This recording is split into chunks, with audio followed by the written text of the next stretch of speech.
गणेश चतुर्थी पर तेरे चेहरे पर मुस्कान छा जाती है। क्यों उत्सव की भीड़ में तू नाचता है, गाता है और कहता है बाप्पा हमारे घर आए हैं। पर क्या कभी सोचा जब वही बाप्पा तुझसे विदा होते हैं तू उन्हें किस दशा में विदा करता है।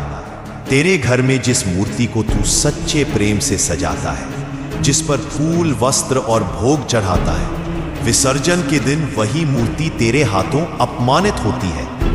कहीं नाले में डाल दी जाती है, कहीं गंदे पानी में फेंक दी जाती है, कहीं पैरों तले कुचली हुई मिलती है। कहा जाता है विसर्जन पवित्र है, पर जिस तरह तू करता है वो भक्ति नहीं, प्रलय है। याद रख, भक्ति का अर्थ मूर्ति का अपमान नहीं, भक्ति का अर्थ है भाव का विसर्जन। गणपति कभी इस बात से प्रसन्न नहीं होते कि उनकी मूर्ति कहाँ डूबी, बल्कि इस बात से प्रसन्न होते हैं कि उनके भक्त के हृदय में कितनी श्रद्धा डूबी है। तो सुन, गणपति को नदी तालाब में अपमानित कर विसर्जित करना भक्ति नहीं, अज्ञान है। अगर सच में बाप्पा से प्रेम है तो विसर्जन उस मिट्टी का कर जिससे मूर्ति बनी है, मगर भाव उनका अपने भीतर बसा। प्रभु कभी उत्सव के शोर से प्रसन्न नहीं होते, वे तो हृदय के मौन से ही प्रसन्न होते हैं। याद रखें, अगर भक्ति अपमान में बदल जाए